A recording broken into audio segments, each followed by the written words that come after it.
So last year, my youngest sister, who's still in college, sends me a link so we can share some giggles together. It led to a TikTok video. Now, she hadn't sent me anything funny from YouTube or Facebook in a while. That's when I realized times were changing. That old generational gap between the students and myself was growing, and I was gonna do something about it. The app is full of low-calorie entertainment, but it's also full of authentic, genuine creators. After a few weeks and some recommendations, the algorithm finally figured out that I like boring, explaining, non-fiction-y stuff. Then, well. No, I'm not gonna download that Vine knockoff. Cause I'm not a 13-year-old child.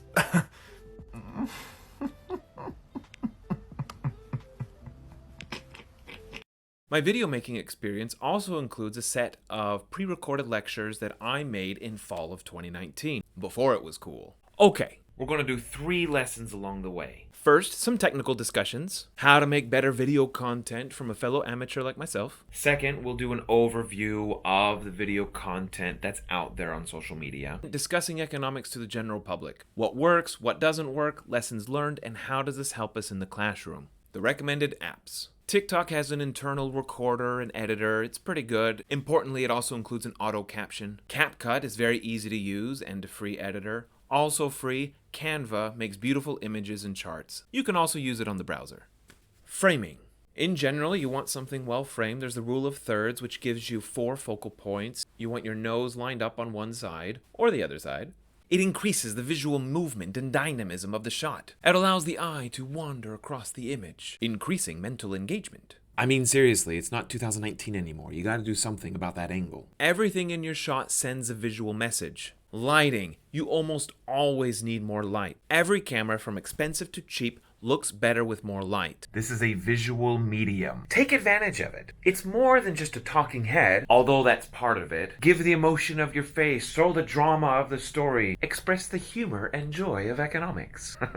If you're talking about an economic widget, I need to see that economic widget. If you're using numbers, they need to be on the screen. The livestream format is more akin to the classroom, with slides, discussions, and whiteboard. But a pre-recorded lecture, now that frees you. Moving on to the editing style. More than anything, my advice is to make it fast. I took my cues from successful non-fiction YouTube creators, or even Bill Nye the Science Guy of yesteryear. That's over 25 years ago. The pace is fast. Being live brings a certain kind of energy that is different from film.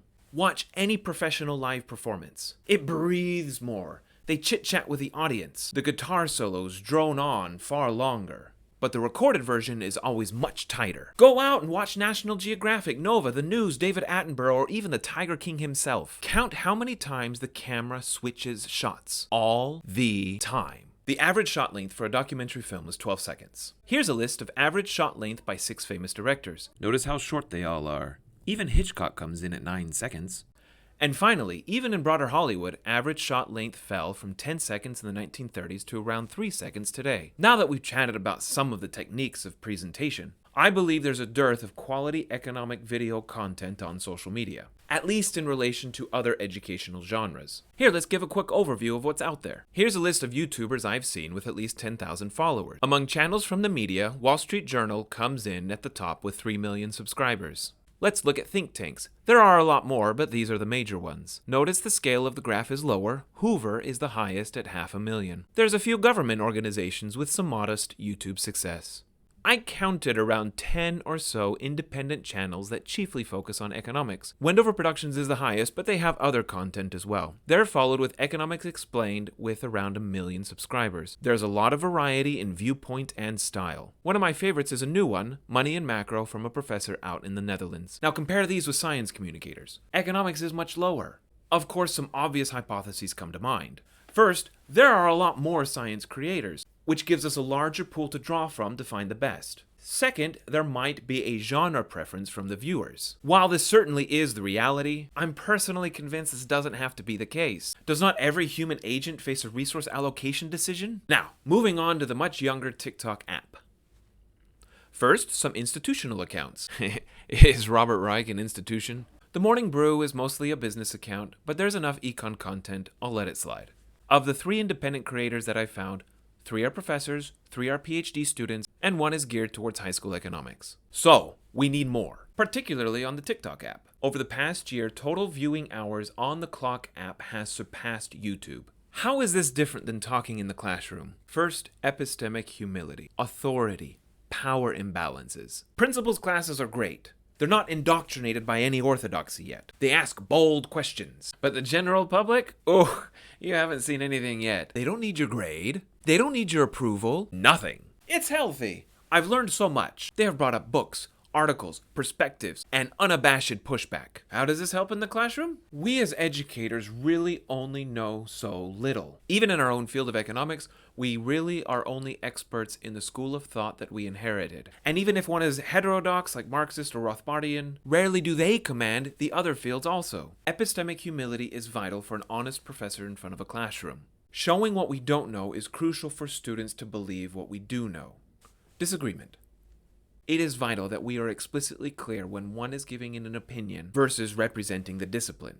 Unless you're reporting on a paper you authored, and even then, you're relying on the expertise of someone else. Is this one paper, or has this fascinating result been replicated by many others? Is there still an active controversy in the discipline? If you're presenting yourself as an economist with credentials, you must fairly represent the continuing disagreement, even if you have strong feelings for one side. Again, part of this is to increase the credibility of research and the academic process. Now, I work for a public institution that is reliant on a state legislature that is dominated by one party. This is increasingly the case. In 2016, the majority of right-leaning voters have a negative view of higher education. Now, politics is always sticky. There are very important issues that do not have a both sides. Nevertheless, as an educator, our role is to respect our audience, no matter who it is. You cannot educate someone who you belittle. This is just my opinion, but if we want to preserve public funding into institutions from all 50 states, there's room for respecting students and people who believe many ideas. And many ideas that are truly believed often have some kernel of truth in them.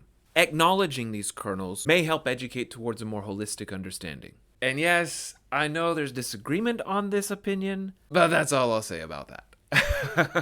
60 seconds of content. Finally, let's talk about communicating in a tight space. Even though TikTok now allows for 3-minute videos, 60 seconds is the norm. But this time constraint isn't new. Read a news article that quotes an economist. If they're lucky, they'll get more than one sentence. Even a TV interview with back and forth rarely exceeds 2 minutes. There are benefits to both the long form and the short form. The short form requires you to identify the most salient points. You have to prepare 20 minutes worth of material just to say something decent for a minute. It needs a narrative. Stories stick. You need a hook, you need a thesis, and you need some evidence to support it. I wasn't going to go the full 10 minutes without showing off a few of them, so here they are. The first is a delicious presentation of diminishing marginal utility.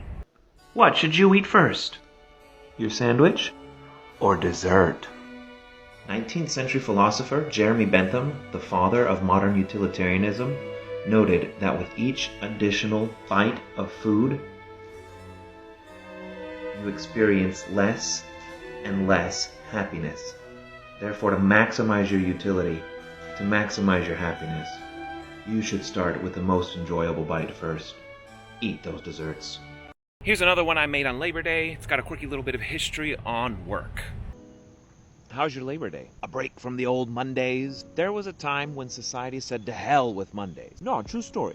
Back in the 1800s, people worked 6 days a week. They only got one holy day off, Sunday. Many celebrated at the pub. The next day, they're too hungover, they're too tired, they just decide not to come into work. A second holy day! They call it Keeping St. Monday. And some of them kept to St. Tuesday while they're at it. See, unlike other days off, this wasn't some agreement between employers and employees. It was absenteeism. The workers just didn't show up. Society responded. Museums, theater, gardens all expected increased patronage. There were a few busybodies who still went to work. Benjamin Franklin noted in his famous autobiography that he did not keep St. Monday. I guess he was all about those Benjamins. So that was the start of the 2-day weekend. Eventually, with some fits and starts, it was moved from Monday to Saturday. So, enjoy your Labor Day. Remember who came before you. The end.